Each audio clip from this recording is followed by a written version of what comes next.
আর এখন আমরা কোরআন সুন্নাহ থেকে দূরে সরে গেছি, আর এই কারণে ফায়ারিং লাইনে আছি।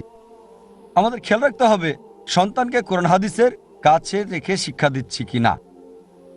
আমাদের দায়িত্ব সন্তানকে যথাযথ শিক্ষা ব্যবস্থা করে দেওয়া। এই কারণে আমি বলি যে আপনার সন্তান হচ্ছে আপনার আমানত। দেখতে হবে তাদেরকে উভয় জগতেরই শিক্ষা দেওয়া হচ্ছে কিনা। এটা আমার জন্য সাক্ষী করার ছিল। 8 বছর আগে সমস্যাটা দেখেছি আমি। আর যদিও আলহামদুলিল্লাহ আমি শিক্ষার উপর লেকচার দিয়েছি, আমার জীবন সঙ্গী বাছাই করতে সময় নিয়েছি, কারণ সঠিক জীবন সঙ্গী চেয়েছি। আর অবশেষে আলহামদুলিল্লাহ আল্লাহ আমাকে দিয়েছেন। যখন সন্তান হলো, আমার বড় ছেলে 12 বছর বয়স, আমি সবসময় চিন্তা করেছি একটা ভালো স্কুলের যার মধ্যে সমন্বয় থাকবে ইসলামিক শিক্ষা এবং সাধারণ শিক্ষার। বিজ্ঞান গণিতকে আমি সেকুলার শিক্ষা বলি না, কারণ সেকুলারের সংজ্ঞা হচ্ছে স্রষ্টার সাথে সম্পর্কহীন। আমি বিশ্বাস করি বিজ্ঞান ঈশ্বরে বিশ্বাস করে, গণিত ইসলামিক সাবজেক্ট। তাই এই কারণে যখন আমি প্রচলিত বিষয়গুলো সম্পর্কে বলি, আমি সেগুলোকে ফর্মাল এডুকেশন বলি।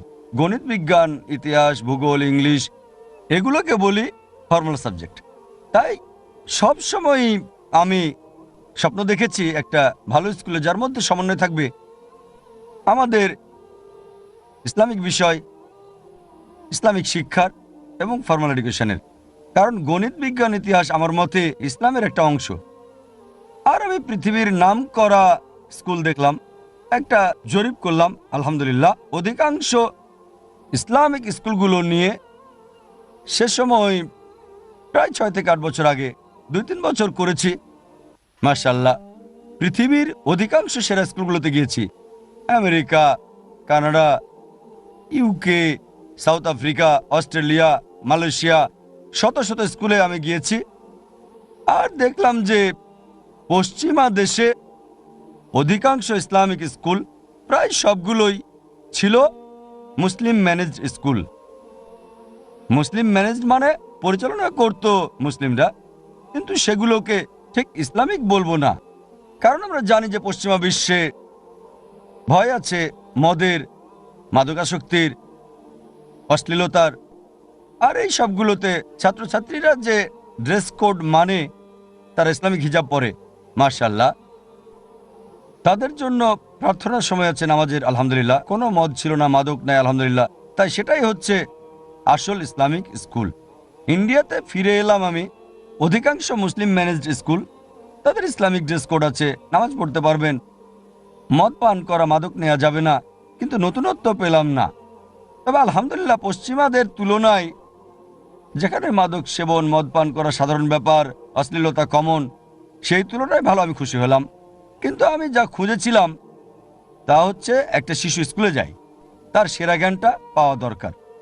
কোন স্কুলে এটা পেলাম না।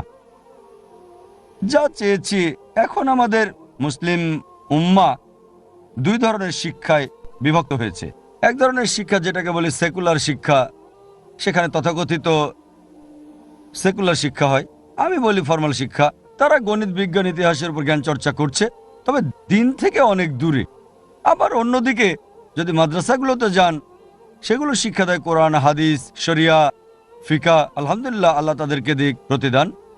তবে তারা গণিত পড়ে না, বিজ্ঞান, ইতিহাস, ভূগোল কিছুই পড়ে না। তাই আমরা চেয়েছি দুটোর মাঝামাঝি সমন্বয় করতে, দুটোকে একসাথে পেতে। যখন অধিকাংশ স্কুল পরিদর্শন করেছি, আমি দেখেছি এখন পরিবর্তন হচ্ছে। গত 6 বছরে আমি দেখেছি কিছু স্কুল কিছুটা কাছাকাছি, আলহামদুলিল্লাহ আমার ধারণার কাছাকাছি। তবে এদের অধিকাংশই হয়তো সপ্তাহে 3টি ক্লাস রাখে ইসলামের উপর, বা হয়তো দৈনিক একটা ক্লাস, আমি যা দেখেছি সর্বোচ্চ 2টো ক্লাস।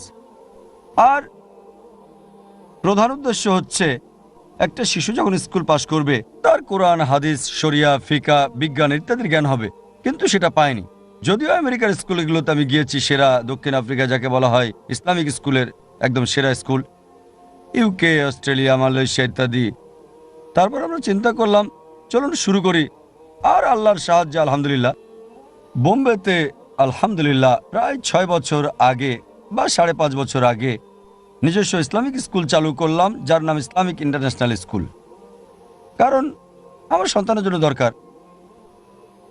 যদিও আমার সন্তানকে কনভেন্ট স্কুলে দিয়েই পড়ালেখা করাতে প্রস্তুত ছিলাম, তথাকথিত শিক্ষা দিতে প্রস্তুত ছিলাম, আমি চিন্তা করলাম যে আমাদের একটা স্যাম্পল স্কুল তৈরি করা দরকার। আর আলহামদুলিল্লাহ আলহামদুলিল্লাহ আমরা বোম্বেতে শুরু করে দিলাম।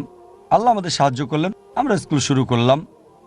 আর আলহামদুলিল্লাহ প্রথম দিন থেকে বোম্বের মানুষদের যে সমর্থন পেয়েছি, বোম্বের মুসলিমদের, তা ছিল অসাধারণ। মাশাআল্লাহ, এমন সাড়া পেলাম। যদিও স্কুল পুরোপুরি নতুন, খুব একটা বিজ্ঞাপন দিইনি, স্কুল করার সিদ্ধান্ত নিলাম, 3 সপ্তাহ প্রচার করলাম, মাশাআল্লাহ। তবে চালু হওয়ার সাথে সাথে যে ব্যাপক সাড়া পেয়েছি তা ছিল অসাধারণ। এটা এত আশাব্যঞ্জক ছিল যে মন্ত্রীরা আমাদের স্কুলে ফোন করেছেন তা দেখার জন্য যে তাদের বন্ধুরা সন্তানদের ভর্তি করিয়েছেন। আমাদের স্কুল খুবই ভালো, মাশাআল্লাহ। আপনি এমনটা কখনোই পাবেন না যে একজন মন্ত্রী ফোন করে বলবেন যে আমাদের একটা সিট দরকার মাদ্রাসায়। কনভেন্ট স্কুলে এমনটা দেখা যায়। ইন্ডিয়ার অধিকাংশ কনভেন্ট স্কুলে এমন ফোন করে তাদের প্রভাব খাটাতে চায়। তবে আলহামদুলিল্লাহ আমরা ভর্তি প্রক্রিয়ার ব্যাপারে একেবারে অনমনীয়, কঠোরভাবে নিয়মকানুন মেনে চলি। যদি আমাদের স্কুলের শর্তগুলো পূরণ না করে, মন্ত্রীর ছেলে হলেও আমরা তা ভর্তি করি না, আলহামদুলিল্লাহ। সেখানে যে পার্থক্য, আমরা তা উৎসাহিত করি। মানবতাবাদীদের আগে যে বিপ্লব হয়েছিল এবং পৃথিবী জুড়ে শিক্ষা, সেটা খুবই ভালো বিপ্লব, তাদের ইসলামের পরিবেশ নিশ্চিত করেছিল। আমি খুবই আনন্দিত যে পশ্চিমা দেশে হোক, সেটা ইউএসএ বা ইউকে, সেখানে স্কুলগুলোতে একজন শিশু ইসলাম চর্চা অন্তত করতে পারছে। আমাদের স্কুল করে আমরা কিছু নিয়ম রাখলাম। আমি একটা পূর্ণ সমন্বয় চেয়েছি যে যদি কেউ স্ট্যান্ডার্ড 10 পাস করে, সে সময় অন্তত যেন আলিম পাস করতে পারে যখন দারুল উলুম পাস করে। পাশাপাশি যেন কনভেন্ট স্কুলের সাথেও প্রতিযোগিতা করতে পারে, সেটাই ছিল উদ্দেশ্য। সেই লক্ষ্য নিয়ে স্কুল শুরু করেছি এবং অনেক অপ্রচলিত বিষয় যুক্ত করলাম। লোকজন বলছে এটা অসম্ভব, তবে আলহামদুলিল্লাহ আল্লাহর সাহায্যে করতে পেরেছি। আমাদের স্কুলের সময়টা বেশ লম্বা, সকাল 8টা থেকে শুরু হয় 4:30 পর্যন্ত। নার্সারির জন্য আমরা স্কুল করেছি নার্সারি থেকে 3 বছর থেকে। প্রথম বছর nursery, junior KG, senior KG এবং স্ট্যান্ডার্ড 1, মাত্র 4টা ক্লাস, মাত্র 4টা গ্রেড। আর স্কুলের সময়টা শুরু হয় সকাল 8টা থেকে বিকেল 4:30 পর্যন্ত। লোকে বলে সময়টা খুব বেশি, ছাত্রছাত্রীরা এটা করতে পারবে না। আলহামদুলিল্লাহ আমরা দিনটাকে 12টা অংশে ভাগ করেছি, প্রত্যেক অংশ 35 মিনিট, 2টো করে অংশ প্রতিদিন থাকে এক্সট্রা কারিকুলাম কার্যক্রম নিয়ে। মার্শাল আর্টস হতে পারে, তাইকোয়ান্দো, জুডো, সাঁতার, বা হতে পারে কম্পিউটার, এবং সব এক্সট্রা কারিকুলাম কার্যক্রম গড়ে 2টো অংশ একদিনে। প্রত্যেক শিশুর জন্য বাধ্যতামূলক সাঁতার শেখা, তাইকোয়ান্দো, জুডো, মার্শাল আর্ট, ছেলেদের জন্য ফুটবল ইত্যাদি। আর বাকি 10টা অংশের 5টা অংশ ইংলিশ এবং 5টা আরবি। আমাদের 2টো মাধ্যম এখানে রয়েছে, ইংলিশ এবং আরবি। আরবি হচ্ছে পবিত্র কোরআনের ভাষা। এটা সেই ভাষা যাতে সর্বশেষ এবং চূড়ান্ত বার্তা নাজিল হয়েছে। আমরা বুঝি, আমরা অভাবটা বুঝতে পারি, কারণ আমাদের বাবা মা এটাকে গুরুত্বপূর্ণ মনে করেননি যে আরবি ভাষা হিসেবে জানতে হবে। আমরা জানি এটা একটা পিছুটান এখনো, তাই আমরা চাই যে আমাদের সন্তান, আমাদের পরবর্তী প্রজন্ম আরবিকে মাতৃভাষা হিসেবে জানুক। তাই 5টা অংশ আরবি আর 5টা